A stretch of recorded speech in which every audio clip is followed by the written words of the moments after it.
नीचे दिया गया प्रत्येक वर्ग एक पूर्ण संख्या को निरूपित करता है। तो ये वर्ग यहाँ पर एक पूर्ण संख्या है और ये वर्ग यहाँ पर भी एक पूर्ण संख्या है। हमसे पूछा है कि निम्नलिखित में कौन सा विकल्प छायांकित भाग को निरूपित करता है। सही विकल्पों का चयन करें। अब हमारे पास कितने भाग छायांकित हैं? वेरी सिंपल, ये देखिए, ये पूरा वर्ग छायांकित है और यहां हमने इसे 10 बराबर भागों में बांट दिया है, 1 से 10 तक। 1 2 3 4 5 6 7 8 9 10, 10 बराबर भाग, और सिर्फ इस भाग को छायांकित किया है, यानी एक दशांश को छायांकित किया है। तो ये होगा 1 सही 1/10। तो हम कह सकते हैं कि ये यहां 1.1 के बराबर है। अब इन दोनों विकल्पों को देखते हैं। इसे भी हमने यहां पर 10 बराबर भागों में बांटा है, यानी कि ये पूरा वर्ग 10 दशांश के बराबर है और सभी 10 आयत को छायांकित भी किया है।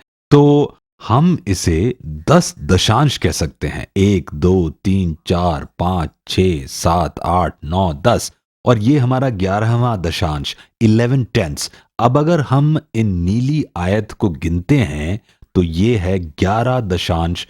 तो इसे हम 11 दशांश भी लिख सकते हैं। 11 शतांश नहीं नहीं, इसे तो हमने 100 भागों में बांटा भी नहीं है, और 11 शतांश वैसे भी अधिक होगा 1/10 से। तो ये विकल्प सही नहीं है। अब चलिए अपने उत्तर की जांच करते हैं। इसे अपने दिमाग में कीजिए और आप देखोगे ये दोनों विकल्प सही होंगे। चलिए अब कुछ और प्रश्न हल करते हैं। निम्नलिखित में से कौन सा विकल्प बिंदु की स्थिति को दर्शा रहा है संख्या रेखा पर? तो यहां है 1, और 1 और 2 के बीच की दूरी को हमने 10 बराबर भागों में बांटा है। 1 2 3 4 5 6 7 8 9 10, और ये प्रत्येक चिन्ह यहां पर 1/10 है। तो ये है 1 सही 0/10, 1 सही 1/10, 1 सही 2/10, 1 सही 3/10, 1 सही 4/10, 1 सही 5/10, 1 सही 6/10, 1 सही 7/10 और 1 सही 8/10। तो 1 सही 8/10 बराबर है 1.8 के, 1 और 8 दशांश। तो ये विकल्प सही है। अब एक और विकल्प लेते हैं। एक तरीका तो ये है कि हम इन सभी दशांश को गिनें, क्योंकि ये प्रत्येक चिन्ह एक दशांश को दर्शाता है। तो 0 1 2 3 4 5 6 7 8 9 10, और ये सही है क्योंकि एक पूर्ण होता है 10 दशांश। तो यह है 10 दशांश, 11 दशांश, 12 दशांश, 13 दशांश, 14 दशांश, 15 दशांश, 16 दशांश, 17 दशांश और 18 दशांश है। तो ये भी सही है, 18 शतांश। तो ये होगा 10 शतांश और 20 शतांश के बीच में, यानी कि 1/10 और 2/10 के बीच में। तो 18 शतांश लगभग यहां पर होगा, इसलिए ये तो बिल्कुल नहीं सही होगा। तो चलिए अब हम कुछ और प्रश्न हल करते हैं। तो यहां लिखा है, एक दशमलव संख्या लिखें जो 24 दशांश के बराबर हो। ओके, 24 दशांश। अब इसे हम यूं भी लिख सकते हैं, 20 दशांश 20 टेंथ्स जमा 4 दशांश प्लस 4 टेंथ्स। तो 20 दशांश किसके बराबर होगा? अब 10 दशांश बराबर होता है 1 पूर्ण के, तो 20 दशांश बराबर होगा 2 पूर्ण के। तो हम लिख सकते हैं 2 जमा 4 दशांश, और या हम 4 को दशांश की जगह पर लिख सकते हैं, यानी कि 2.4, और यहां है 24 दशांश। तो 20 दशांश हुआ 2 जमा 4 दशांश। एक और प्रश्न हल करते हैं। 102 शतांश, इसे हम ऐसे भी लिख सकते हैं, 100 शतांश 100 हंड्रेड्स जमा 2 शतांश 2 हंड्रेड्स। अब 100 शतांश किसके बराबर होगा? 100 शतांश बराबर होगा 1 पूर्ण के।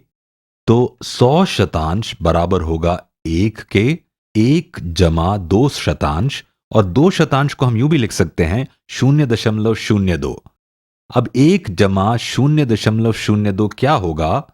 ये होगा 1.02, और ये आप देख सकते हैं यहां पर 1 और 2 शतांश।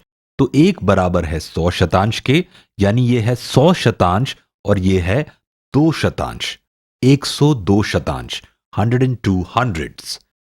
चलिए एक और प्रश्न हल करते हैं। तो 32 दशांश दशमलव के रूप में क्या होगा?